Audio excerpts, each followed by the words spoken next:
JIO. ਗੁਰਮਤਿ ਗੁਰਬਾਣੀ ਵਿਚਾਰ ਭੇਟ ਕਰਾਂ ਪੇਸ਼ਤਰ ਫਤਿਹ ਪ੍ਰਵਾਨ ਕਰਨੇ। ਵਾਹਿਗੁਰੂ ਜੀ ਕਾ ਖਾਲਸਾ, ਵਾਹਿਗੁਰੂ ਜੀ ਕੀ ਫਤਿਹ। ਕੁਦਰਤੀ ਨਿਜ਼ਾਮ ਦੇ ਵਿੱਚ, ਪ੍ਰਕਿਰਤੀ ਦੇ ਨਿਯਮ ਵਿੱਚ ਕਿਸੇ ਵੀ ਜੀਵ ਦਾ ਜਦ ਜਨਮ ਆਉਂਦਾ ਹੈ ਤਾਂ ਬੱਚੇ ਦੀ ਤਰ੍ਹਾਂ ਹੁੰਦਾ ਹੈ। ਬਨਸਪਤੀ ਹੈ, ਕੀੜੇ ਮਕੌੜੇ, ਪਸ਼ੂ ਅਤੇ ਮਨੁੱਖ। ਮਨੁੱਖੀ ਬੱਚਾ ਅਧੂਰਾ ਪੈਦਾ ਹੁੰਦਾ ਹੈ। ਉਹਦੇ ਕੋਲ ਪੈਰ ਹਨ, ਚੱਲ ਨਹੀਂ ਸਕਦਾ। ਉਹਦੇ ਕੋਲ ਹੱਥ ਵੀ ਹਨ, ਕੁਛ ਵੀ ਨਹੀਂ ਕਰ ਸਕਦਾ। ਮੂੰਹ ਦੇ 'ਚ ਜ਼ਬਾਨ ਤੇ ਹੈ ਪਰ ਬੋਲ ਨਹੀਂ ਸਕਦਾ। ਅੱਖਾਂ ਹੈਗੀਆਂ ਨੇ, ਸਹੀ ਵੇਖ ਵੀ ਨਹੀਂ ਸਕਦਾ। ਮਾਂ ਦੀ ਗੋਦ ਦੇ 'ਚ ਹੈ ਪਰ ਇਸ ਨੂੰ ਇਹ ਵੀ ਨਹੀਂ ਪਤਾ ਇਹ ਮੇਰੀ ਮਾਂ ਹੈ। ਪਿਤਾ ਖਿਲਾ ਰਿਹਾ ਹੈ ਪਰ ਇਹਨੂੰ ਇਹ ਵੀ ਨਹੀਂ ਪਤਾ ਇਹ ਮੇਰਾ ਪਿਤਾ ਹੈ। ਅੱਖ ਸਹੀ ਵੇਖਣ ਦੇ 'ਚ ਅਸਮਰਥ ਹੈ, ਅਜੇ ਮੂੰਹ ਦੇ 'ਚ ਦੰਦ ਵੀ ਨਹੀਂ ਹੈ। ਜ਼ਬਾਨ ਹੈ, ਬੋਲ ਨਹੀਂ ਸਕਦਾ। ਪੈਰ ਹੈਗੇ ਨੇ, ਚੱਲ ਨਹੀਂ ਸਕਦਾ। ਹੱਥ ਹੈਗੇ ਨੇ, ਕੁਛ ਵੀ ਨਹੀਂ ਕਰ ਸਕਦਾ। ਤਨ ਕਰਕੇ ਮਨੁੱਖ ਅਧੂਰਾ ਪੈਦਾ ਹੁੰਦਾ ਹੈ।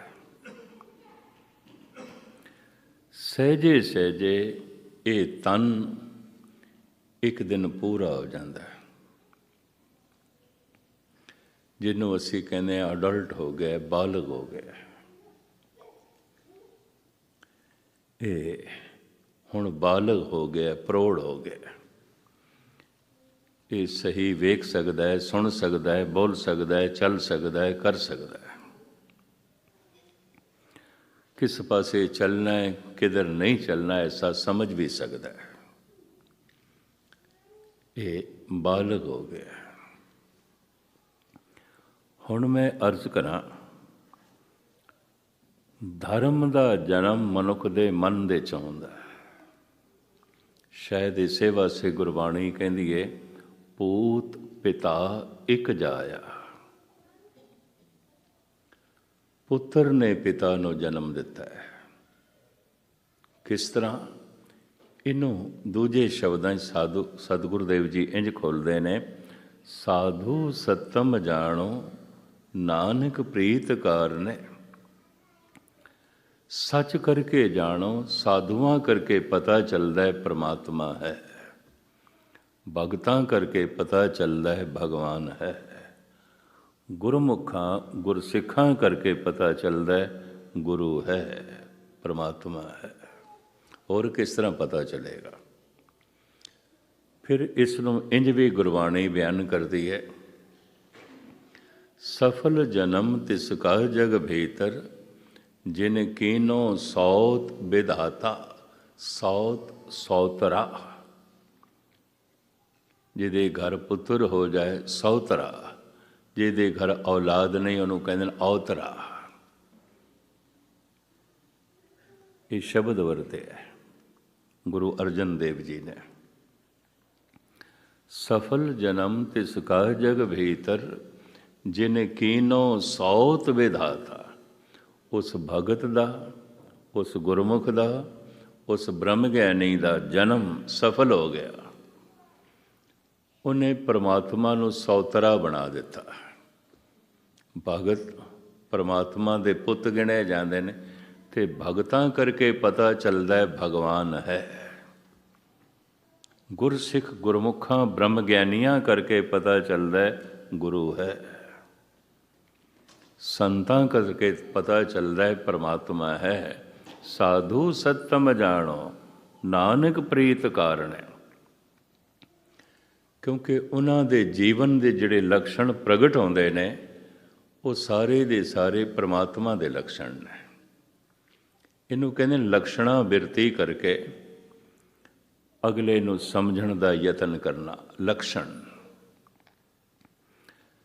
जैसे कुछ लक्षणां ਨੂੰ ਦੇਖ ਕੇ ਇੱਕ ਸਿਆਣਾ ਵੈਦ ਹਕੀਮ ਡਾਕਟਰ ਕਹਿ ਦਿੰਦਾ ਤੈਨੂੰ ਫਲਾਣਾ ਰੋਗ ਹੈ, ਫਲਾਣੀ ਬਿਮਾਰੀ ਹੈ, ਲੱਛਣ ਦੱਸਦੇ ਪਏ ਨੇ।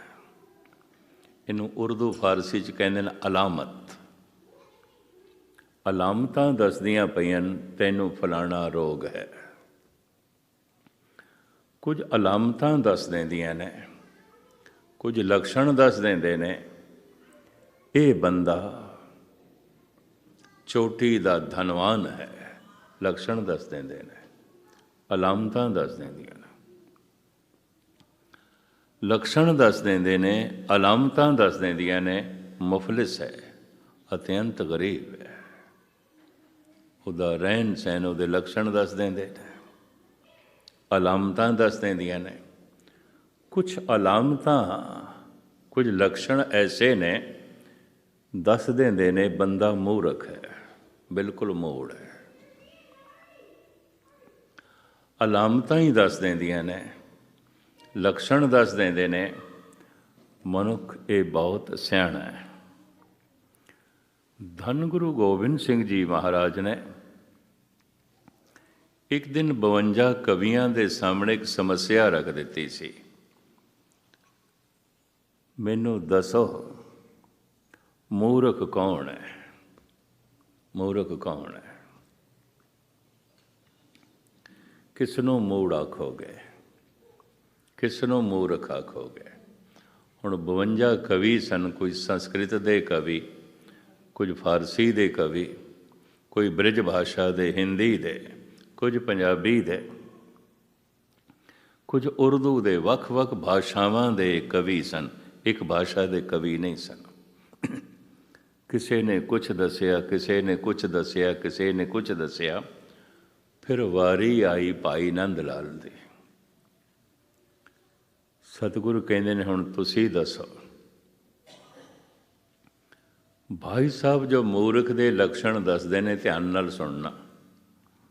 ਹਰ ਚੇ ਗਾਫਲ ਸ਼ੁੱਧ ਅਜ਼ ਨਾਦਾਂ ਭਵਦ, ਗਰ ਗਦਾ ਬਾਸ਼ਦ व गर ਸੁਲਤਾਨ ਭਵਦ। ਭਾਵੇਂ ਬਾਦਸ਼ਾਹ ਹੈ, ਸੁਲਤਾਨ ਹੈ, ਤੇ ਭਾਵੇਂ ਭਿਖਾਰੀ ਹੈ, ਗਰੀਬ ਹੈ, ਅਗਰ ਪਰਮਾਤਮਾ ਨੂੰ ਯਾਦ ਨਹੀਂ ਕਰਦਾ ਤੇ ਮੂਰਖ ਹੈ। ਮੂਰਖ ਅਗਰ ਉਹਦਾ ਸਿਮਰਨ ਨਹੀਂ ਕਰਦਾ ਤਾਂ ਮੂਰਖ ਹੈ। ਭੁੱਲ ਕੇ ਵੀ ਨਾ ਸਮਝਣਾ ਸੰਸਾਰ ਦੇ ਸਿਆਣਿਆਂ ਦੀ ਤਾਦਾਦ ਜ਼ਿਆਦਾ ਹੈ, ਸੰਸਾਰ ਦੇ 'ਚ ਮੂਰਖਾਂ ਦੀ ਤਾਦਾਦ ਜ਼ਿਆਦਾ ਹੈ। ਹਰ ਚੇ ਗਾਫਲ ਸ਼ੁੱਧ ਅਜ਼ ਨਾਦਾਂ ਭਵਦ, ਗਰ ਗਦਾ ਬਾਸ਼ਦ व गर ਸੁਲਤਾਨ ਭਵਦ। ਗਦਾ ਕਹਿੰਦੇ ਨੇ ਭਿਖਾਰੀ ਨੂੰ, ਗਦਾਗਰ। ਸੁਲਤਾਨ ਬਾਦਸ਼ਾਹ। ਭਾਵੇਂ ਬਾਦਸ਼ਾਹ ਹੈ ਤੇ ਭਾਵੇਂ ਭਿਖਾਰੀ ਹੈ, ਭਾਵੇਂ ਚੋਟੀ ਦਾ ਧਨਵਾਨ ਹੈ ਤੇ ਭਾਵੇਂ ਗਰੀਬ ਹੈ, ਪਰਮਾਤਮਾ ਨੂੰ ਯਾਦ ਨਹੀਂ ਕਰਦਾ ਤੇ ਮੂੜ ਹੈ, ਮੂਰਖ ਹੈ। ਧੰਨ ਗੁਰੂ ਨਾਨਕ ਦੇਵ ਜੀ ਮਹਾਰਾਜ ਤੇ ਇੱਥੇ ਤੱਕ ਕਹਿੰਦੇ ਨੇ ਮੂਰਖਾਂ ਸਿਰ ਮੂਰਖ ਹੈ, ਜੇ ਮੰਨੇ ਨਾਹੀ ਨਾਉ। ਮੂਰਖ ਨਹੀਂ, ਮੂਰਖਾਂ ਦਾ ਮੁਖੀ ਹੈ, ਮੂਰਖਾਂ ਦਾ ਸਰਦਾਰ ਹੈ, ਜੇ ਪ੍ਰਭੂ ਦੀ ਹੋਂਦ ਨੂੰ ਮੰਨਦਾ ਨਹੀਂ ਤੇ ਉਹਦਾ ਨਾਮ ਜਪਦਾ ਨਹੀਂ। ਮੂਰਖਾਂ ਨਾਲ ਸਾਰੀ ਦੁਨੀਆ ਭਰੀ ਪਈ ਹੈ। ਮੂਰਖ ਦੇ ਲੱਛਣ ਭਾਈ ਨੰਦ ਲਾਲ ਇਹ ਦੱਸਦੇ ਨੇ। ਧੰਨ ਗੁਰੂ ਗੋਬਿੰਦ ਸਿੰਘ ਜੀ ਮਹਾਰਾਜ ਨੇ ਗੱਲ ਨਾਲ ਲਾ ਲਿਆ ਭਾਈ ਨੰਦ ਲਾਲ ਨੂੰ। ਜੋ ਪ੍ਰਮਾਤਮਾ ਨੂੰ ਭੁੱਲ ਜਾਂਦਾ ਹੈ ਉਸ ਤੋਂ ਕੁਝ ਵੀ ਸ਼ੁਭ ਨਹੀਂ ਆਉਂਦਾ, ਗਲਤੀ ਆਉਂਦਾ ਹੈ। ਉਸ ਤੋਂ ਸਭ ਕੁਝ ਗਲਤ ਹੋਵੇਗਾ। ਕਿਸੇ ਰਸਤੇ ਦੇ 'ਚ ਇੱਕੋ ਹੀ ਕਦਮ ਗਲਤ ਚੁੱਕਿਆ, ਇਹ ਮਨੁੱਖ ਆਪਣੀ ਮੰਜ਼ਿਲ 'ਤੇ ਨਹੀਂ ਪਹੁੰਚ ਸਕੇਗਾ। ਇੱਕ ਗਲਤ ਕਦਮ ਨੇ ਇਹਨੂੰ ਭਟਕਾ ਕੇ ਰੱਖ ਦੇਣਾ ਹੈ। ਇਸ ਇੱਕੋ ਹੀ ਭੁੱਲ ਨੇ ਜ਼ਿੰਦਗੀ ਨੂੰ ਭੁੱਲ ਭੁਲਈਆਂ ਦੇ 'ਚ ਪਾ ਦੇਣਾ ਹੈ। ਸਾਰੀ ਜ਼ਿੰਦਗੀ ਭੁੱਲਿਆ ਰਹੇਗਾ। ਭੁਲਾਵੜੇ ਭੁੱਲੀ ਭੁੱਲ ਭੁੱਲ ਪਛੋਤਾਣੇ। ਤਾਂ ਮੈਂ ਅਰਜ਼ ਕਰ ਰਿਹਾ ਸੀ, ਅਲਾਮਤਾਂ ਤੋਂ ਪਤਾ ਚੱਲਦਾ ਹੈ, ਲੱਛਣਾਂ ਤੋਂ ਪਤਾ ਚੱਲਦਾ ਹੈ। ਭਗਤ ਨਾਮਦੇਵ ਜੀ ਮਹਾਰਾਜ ਨੇ ਤੇ ਸਾਡੇ ਦੇਸ਼ ਦੇ ਸਾਹਿਤਕਾਰ ਕਵੀ ਜਨ ਸੁਹੱਪਣ ਦੇ 32 ਲੱਛਣ ਦੱਸਦੇ ਨੇ। ਗੁਰੂ ਗ੍ਰੰਥ ਸਾਹਿਬ ਵਿੱਚ ਇਸ ਦਾ ਜ਼ਿਕਰ ਹੈ, ਪ੍ਰਣਵੇ ਨਾਮ ਦੇਵ ਨਾਹ ਕੇ ਬਿਨਾ ਨਾ ਸੋਏ 32 ਲਖਣਾ। 32 ਲਕਸ਼ਣ। ਦੰਦ ਬੜੇ ਖੂਬਸੂਰਤ ਨੇ, ਨੱਕ ਬੜਾ ਖੂਬਸੂਰਤ ਹੈ, ਨੈਣ ਬੜੇ ਖੂਬਸੂਰਤ ਨੇ, ਵਾਲ ਬੜੇ ਖੂਬਸੂਰਤ ਨੇ, ਚਾਲ ਬੜੀ ਖੂਬਸੂਰਤ ਹੈ, ਬਾਣੀ ਦੇ 'ਚ ਮਧੁਰਤਾ ਅਤੇ ਮਿਠਾਸ ਹੈ। ਇਸ ਤਰੀਕੇ ਨਾਲ ਗਿਣਤੀ ਕਰਦਿਆਂ ਵਿਦਵਾਨਾਂ ਨੇ 32 ਲੱਖਣ ਪੂਰਨ ਸੁਹੱਪਣ ਦੇ ਮੰਨੇ ਨੇ। ਸੁੰਦਰਤਾ ਦੇ ਇਹ 32 ਲੱਛਣ।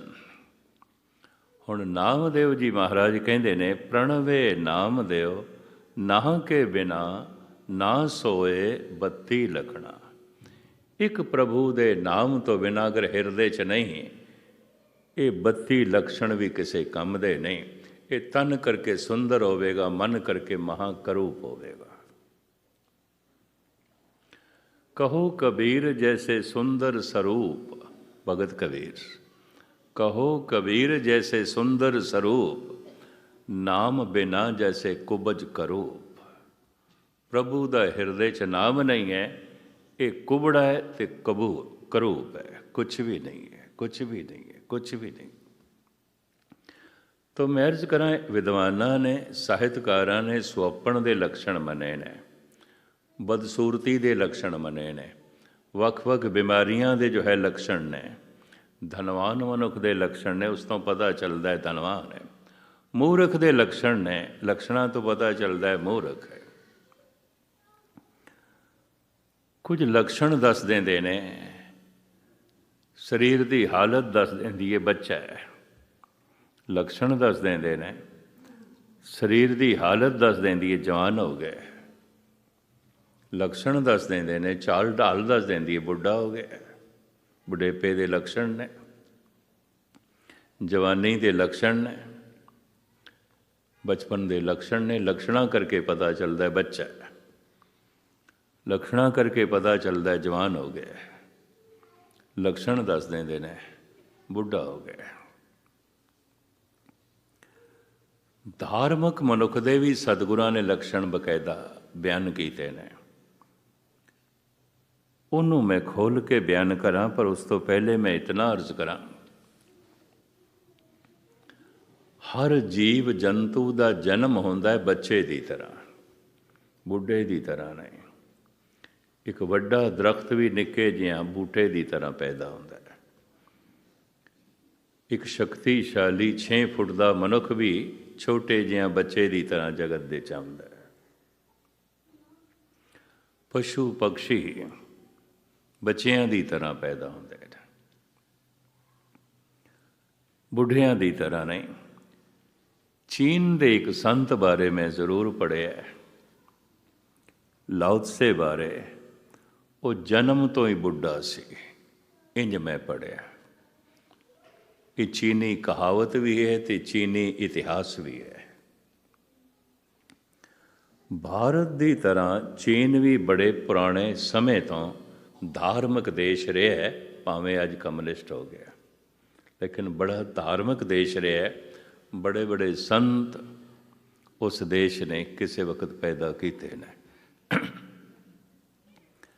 ਲਾਓ ਤਸੇ ਬਾਰੇ ਉਹ ਕਹਿੰਦੇ ਨੇ, ਇਹ ਬੁੱਢੇ ਦੀ ਤਰ੍ਹਾਂ ਪੈਦਾ ਹੋਇਆ।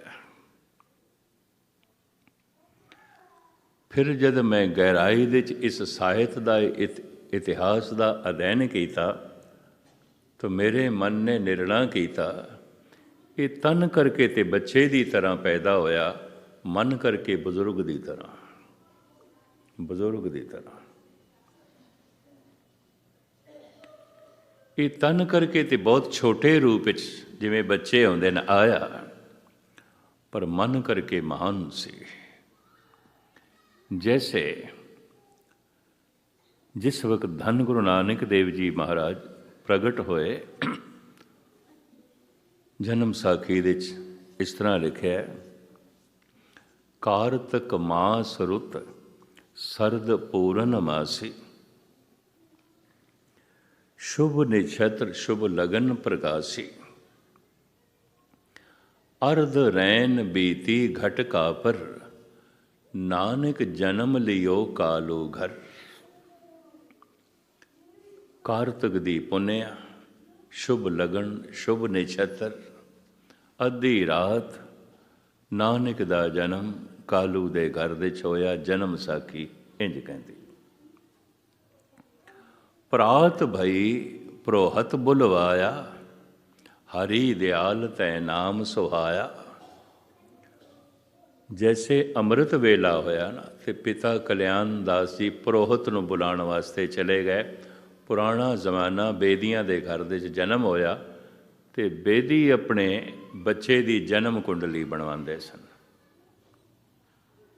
बेदियां दे घर दे जन्म होया, तिन बेदियन की कुल बिके, प्रगटे नानक राय। ते बेदी किसनों कहते सन? जिन्हें वेद पढ़े सो बेदी कहा है। जो वेद पढ़ते सन पढ़ाते सन उन्होंने बेदी कहते सन। पिता कल्याण दास पंडित हरदयाल नूं बुला के ले आए। नानक जी की जन्म कुंडली बनाओ। वेखो, हरदयाल ने आके मस्तक देखिया, धन गुरु नानक देव जी का हथ देखिया, पैर देखे। प्रात भई प्रोहत बुलवाया, हरि द्वाल तै नाम सुहाया। प्रोहत जी ए मुखों अलाया, ए बालक रायन सिर राया। ਇਹ ਬੱਚਾ ਅੱਜ ਦੇ ਹੋ ਚੁੱਕੇ ਸਿਰਮੌਰ ਮਨੁੱਖਾਂ ਦਾ ਸਿਰਮੌਰ ਹੈ। ਅੱਜ ਤੱਕ ਦੇ ਹੋ ਚੁੱਕੇ ਬ੍ਰਹਮ ਗਿਆਨੀਆਂ ਦਾ ਸਿਰਮੌਰ ਬ੍ਰਹਮ ਗਿਆਨੀ ਹੈ ਹਰਦਿਆਲ। ਅੱਜ ਤੱਕ ਦੇ ਹੋ ਚੁੱਕੇ ਅਵਤਾਰਾਂ ਦਾ ਸਿਰਮੌਰ ਹੈ। ਪ੍ਰੋਹਤ ਜੀ ਸ਼ੁਭ ਬਚਨ ਅਲਾਇਆ, ਇਹ ਬਾਲਕ ਰਾਇਨ ਸਿਰ ਰਾਇਆ। ਇਹ ਬਾਲਕ ਹੈ ਪ੍ਰੇਮ ਵਿਯੋਗੀ, ਇਹ ਬਾਲਕ ਜੋਗਨ ਸਿਰ ਜੋਗੀ। ਦਿਆਲ ਨੇ ਕਹਿ ਦਿੱਤਾ, ਲਕਸ਼ਣ ਦੱਸਦੇ ਪਏ ਨੇ। ਇਹ ਤੇ ਮਹਾਯੋਗੀ ਹੈ, ਇਹ ਤੇ ਕੋਈ ਮਹਾਪੰਡਿਤ ਹੈ, ਇਹ ਤੇ ਕੋਈ ਮਹਾਨ ਅਵਤਾਰ ਹੈ। ਇਹਦੇ ਮਸਤਕ ਦੇ ਲਕਸ਼ਣ ਦੱਸਦੇ ਪਏ ਨੇ, ਇਹਦੇ ਹੱਥਾਂ ਦੀਆਂ ਰੇਖਾਂ ਦੱਸਦੀਆਂ ਪਈਆਂ ਨੇ, ਇਹਦੀ ਅੱਖਾਂ ਦੀ ਗਰਦਿਸ਼ ਦੱਸਦੀ ਪਈ ਹੈ। ਜਿਵੇਂ ਹਰ ਬੰਦਾ ਅਲਾਮਤਾਂ ਨੂੰ ਸਮਝ ਕੇ ਨਹੀਂ ਕਹਿ ਸਕਦਾ ਤੈਨੂੰ ਫਲਾਣੀ ਬਿਮਾਰੀ ਹੈ, ਹਕੀਮ ਵੈਦ ਸਮਝ ਲੈਂਦੇ ਨੇ ਅਲਾਮਤਾਂ ਨੂੰ।